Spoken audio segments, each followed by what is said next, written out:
السلام علیکم ورحمۃ اللہ وبرکاتہ، نحمده ونصلی علی رسولہ الکریم، اما بعد فاعوذ باللہ من الشیطان الرجیم، بسم اللہ الرحمن الرحیم، رب اشرح لی صدری ویسر لی امری واحلل عقدۃ من لسانی یفقہوا قولی۔ ہم سب جو اس دنیا میں آ چکے ہیں مسلسل ایک سفر میں ہیں، یہ پوری زندگی ایک سفر ہے۔ ہر روز ہم ایک مرحلہ طے کر جاتے ہیں اور اگلے پہ چلے جاتے ہیں، next step, next step, next step, اور پھر ایک دن اس دنیا میں اس سفر کا اختتام ہو جائے گا۔ اس کے بعد ایک دوسرا سفر شروع ہوگا، اور وہ کون سا ہے؟ اس کے بعد کا سفر کون سا سفر؟ آخرت کا۔ اس کا پہلا مرحلہ کیا ہے؟ قبر ہے۔ قبر میں ہم کب تک رہیں گے؟ قیامت تک۔ کسی کو نہیں پتا، کوئی نہیں جانتا کتنا لمبا عرصہ اس کو وہاں رہنا پڑے گا۔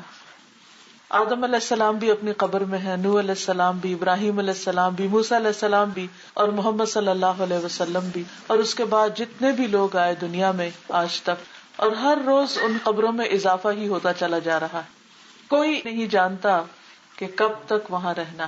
ہمیں بھی ایک عرصہ اور ایک مدت وہیں پر رہنا۔ وہ قبر کیسی ہوگی، وہ جگہ کیسی ہوگی، اس کا انحصار اس بات پر ہے کہ ہم آج کی یہ زندگی کس طرح گزارتے ہیں۔ پھر ایک دن آئے گا جب سور پھونکا جائے گا تو سارے کے سارے لوگ قبروں سے اٹھ کھڑے ہوں گے، اور وہ دن ہوگا قیامت کا دن۔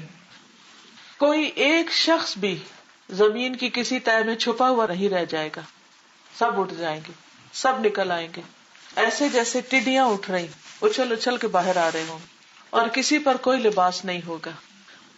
حضرت عائشہ رضی اللہ تعالیٰ عنہا نے جب یہ بات سنی تو بہت پریشان ہوئی، کہنے لگے اللہ کے رسول صلی اللہ علیہ وسلم، ہمارے جسم پر لباس نہیں ہوگا اور لوگ ایک دوسرے کو دیکھیں گے نہیں۔ آپ نے فرمایا عائشہ، ہوش کس کو ہوگی، کون کس کو دیکھ سکے گا؟ سب کے سب لوگ حشر کے میدان میں اکٹھے ہوں گے، اور وہ قیامت کا دن دنیا کے 50,000 سالوں کے برابر، بہت لمبا دن، اور سب لوگ یہ چاہیں گے کہ کسی طرح حساب شروع ہو اور ہم اپنے انجام کو پہنچے، لیکن ابھی تو سفر شروع ہوا ہے۔ وہاں بھی لوگ اپنے اپنے اعمال کے مطابق اٹھائے جائیں گے۔ کچھ لوگ ایسے ہوں گے جو بہت اچھے حال میں ہوں گے، یہ وہ لوگ ہوں گے جنہوں نے اپنی دنیا کی زندگی میں اپنے رب کو راضی کیا۔ کچھ لوگ ایسے ہوں گے جو چیونٹیوں کی شکل میں ہوں گے، یہ وہ لوگ ہوں گے جو دنیا میں تکبر کرتے تھے۔ کچھ لوگوں کے چہرے سیاہ ہوں گے، کچھ لوگ مطمئن ہوں گے، کچھ لوگ اپنے اوپر امانتیں اٹھائے ہوئے ہوں گے، کسی کے سر پہ بکری اور کسی کے اوپر بھینس اور کسی کے اوپر کپڑا اور کسی کے اوپر کوئی اور چیز، یہ وہ چیزیں ہوں گی جو لوگوں نے چرائی ہوں گی، وہ ان کو ذلیل کر رہی ہوں گی۔ لوگ اس قدر پریشان ہوں گے، پسینے میں ڈوبے ہوئے ہوں گے اپنے اپنے گناہوں کے مطابق، اور یہ چاہیں گے کہ ان کا حساب قائم ہو۔ تو مل کر وہ حضرت آدم کے پاس جائیں گے اور کہیں گے کہ آپ اللہ تعالیٰ سے درخواست کریں کہ حساب قائم ہو۔ حضرت آدم کہیں گے کہ میں نے اپنے رب کی ایک بات نہیں مانی تھی، میں رب سے یہ سفارش نہیں کر سکتا، تم نوح علیہ السلام کے پاس جاؤ۔ وہ بھی اسی طرح ایک بات کریں گے، اور پھر ابراہیم علیہ السلام کے پاس بھیجیں گے، اور پھر وہاں سے موسیٰ علیہ السلام اور عیسیٰ علیہ السلام کے پاس سے ہوتے ہوئے لوگ رسول اللہ صلی اللہ علیہ وسلم کے پاس آئیں گے، اور وہاں آپ صلی اللہ علیہ وسلم اللہ سبحانہ و تعالیٰ کی حمد و ثنا کریں گے، ایسی حمد و ثنا جو اس سے پہلے کبھی نہ کی ہوگی۔ پھر آپ اٹھ کھڑے ہوں گے اور اللہ کے حضور سجدے میں گر پڑیں گے۔ پھر اللہ سبحانہ و تعالیٰ آپ سے راضی ہوں گے اور فرمائیں گے کہ مانگے آپ کو دیا جائے گا، تو پھر حساب قائم ہوگا۔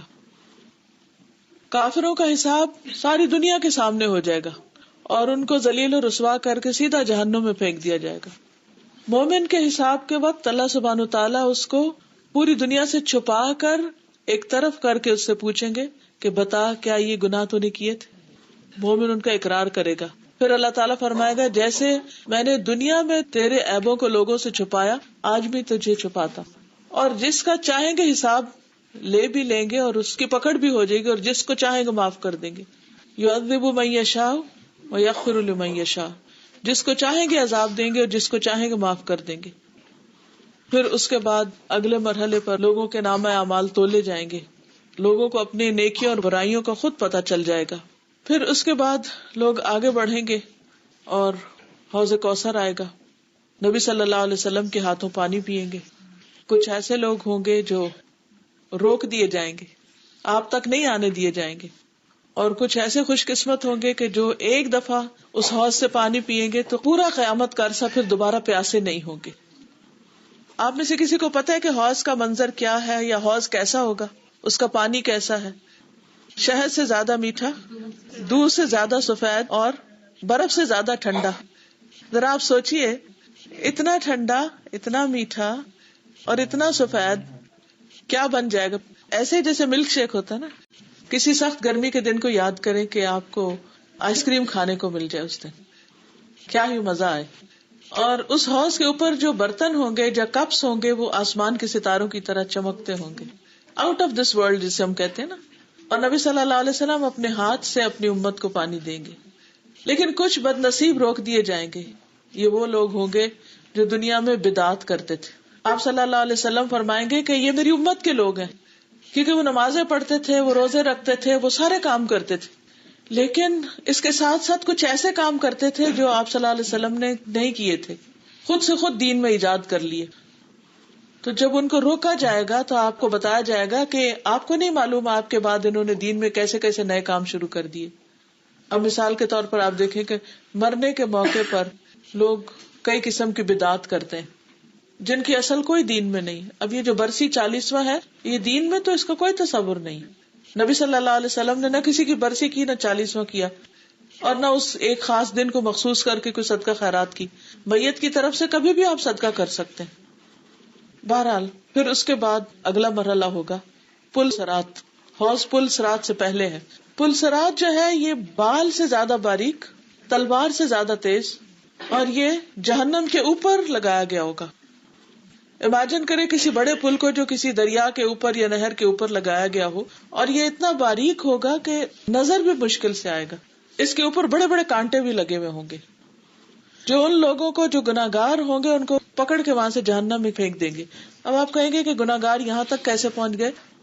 کفار تو پہلے ہی جہنم میں پھینک دیے گئے، لیکن جو منافق اور مومن ہیں وہ یہاں تک آ جائیں گے.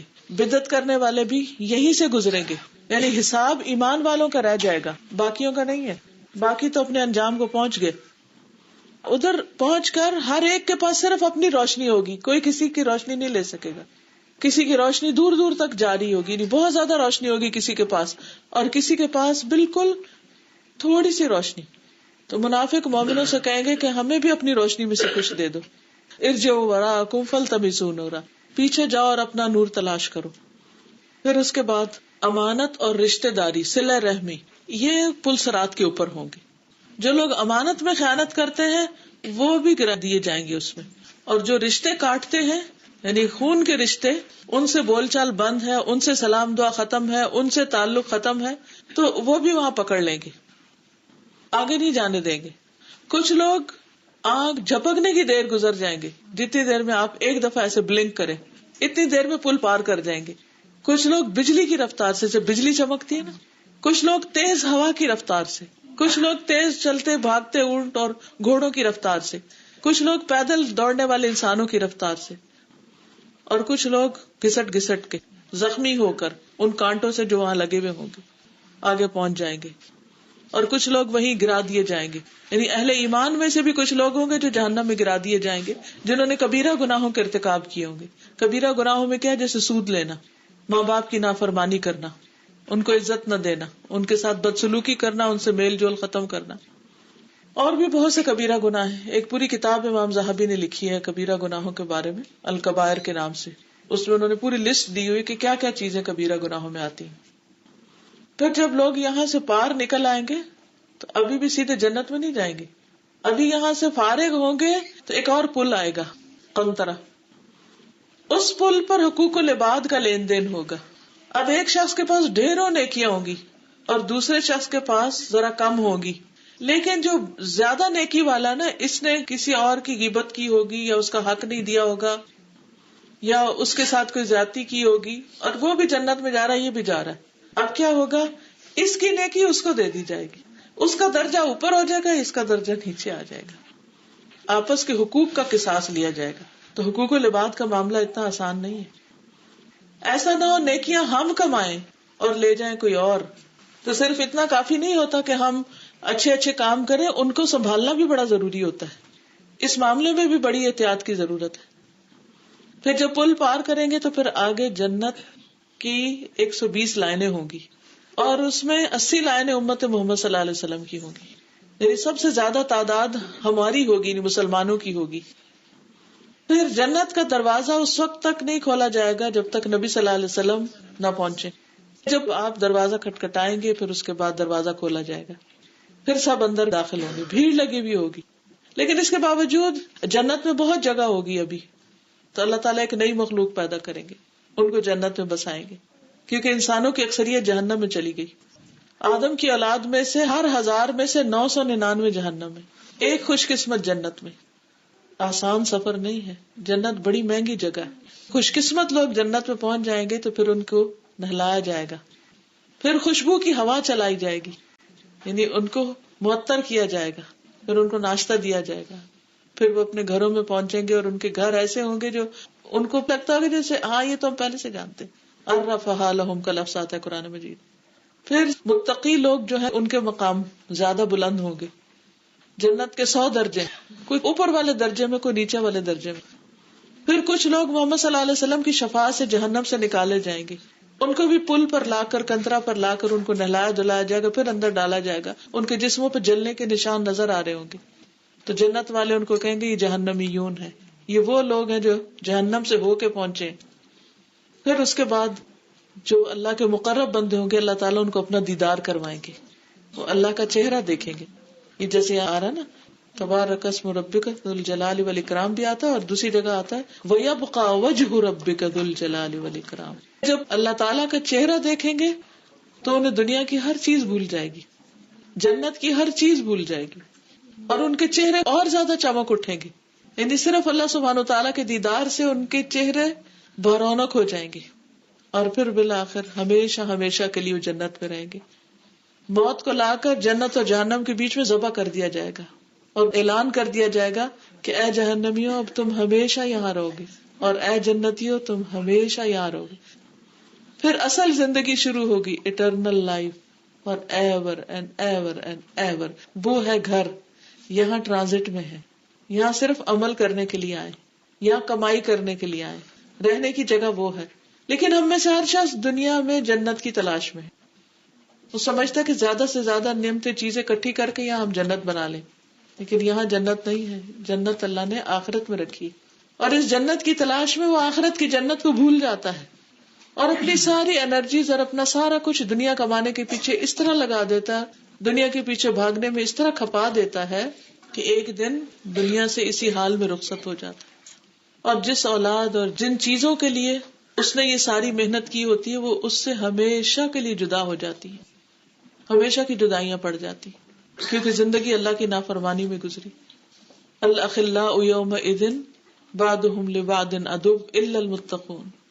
متقی لوگوں کے سوا سب لوگ ایک دوسرے کے دشمن بن جائیں گے، کوئی کسی کو نہیں پوچھے گا، ایک دوسرے سے بھاگیں گے.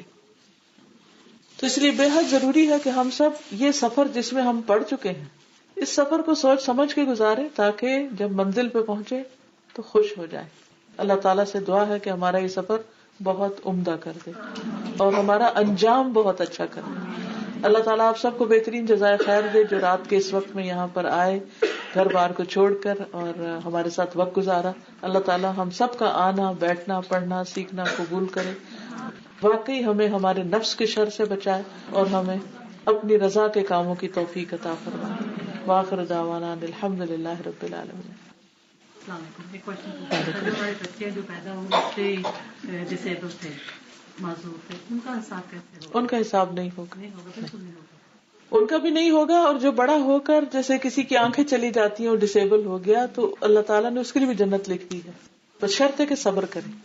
آپ نے ابھی کہا نا کہ قیامت کے دن 120 لائنیں ہوں گی، اس میں سے 80 جو ہے وہ محمد صلی اللہ علیہ صلی اللہ علیہ وسلم کی امت سے ہوں گی، تو باقی 40 جو ہے کیا وہ دوسرے انبیاء دوسری امتوں میں سے ہوں گے. دوسری امت. اس کا مطلب ہے کہ عیسائی یا یہودی ہے ان میں سے ایسے لوگ ہیں جو جنت میں جائیں گے. یہ نہیں ہے عیسائی اور یہودی، یہ ہے کہ جو حضرت عیسیٰ علیہ السلام کے ماننے والے صحیح دین پر تھے، جو موسیٰ علیہ السلام کے ماننے والے، جو نوح علیہ السلام کے ماننے والے، جو پیغمبروں کے صحیح فالوورز تھے. سورہ بقرہ اور سورہ آل عمران پڑھنے کو کہتے ہیں کہ قیامت والے دن وہ چھتریاں ہوں گی. چھتریاں. تو یہ کہ سورج اس دن ہوگا تو پھر یہ ایمان سورج کی جو روشنی پھر یہ تھوڑا سا نہیں، وہ تو پل صراط پہ اندھیرا ہوگا نا. پہلے تو سورج ہوگا، پھر پل صراط پہ جب پہنچیں گے وہاں اندھیرا ہوگا، وہاں ہر شخص کی اپنی روشنی رہ جائے گی. اور تو نہیں کوئی کوشچن؟ دنیا ختم ہو جائے گی تو اس وقت تو کچھ بھی نہیں ہوگا نا، اسی لیے تو روشنی چاہیے ہوگی. حشر کے میدان میں سورج سوا نیزے پر ہوگا، بہت قریب ہوگا. اس وقت روشنی ہوگی. جب آگے گزر جائیں گے، پل صراط پہ جائیں گے، پھر اندھیرا ہوگا. اور ہر شخص کے ویسے بھی اپنے اپنے اعمال کے مطابق اس سے معاملہ کیا جائے گا. یہ مختصر سا جسٹ میں نے آپ کو دیا، اس میں بہت ڈیٹیلز ہیں ہر مرحلے کی. اس پر میں نے ریسنٹلی ایک لیکچر بھی دیا ہے احادیث کی روشنی میں، تو نیٹ پر اویلیبل ہوگا، آپ اس کو سن سکتے.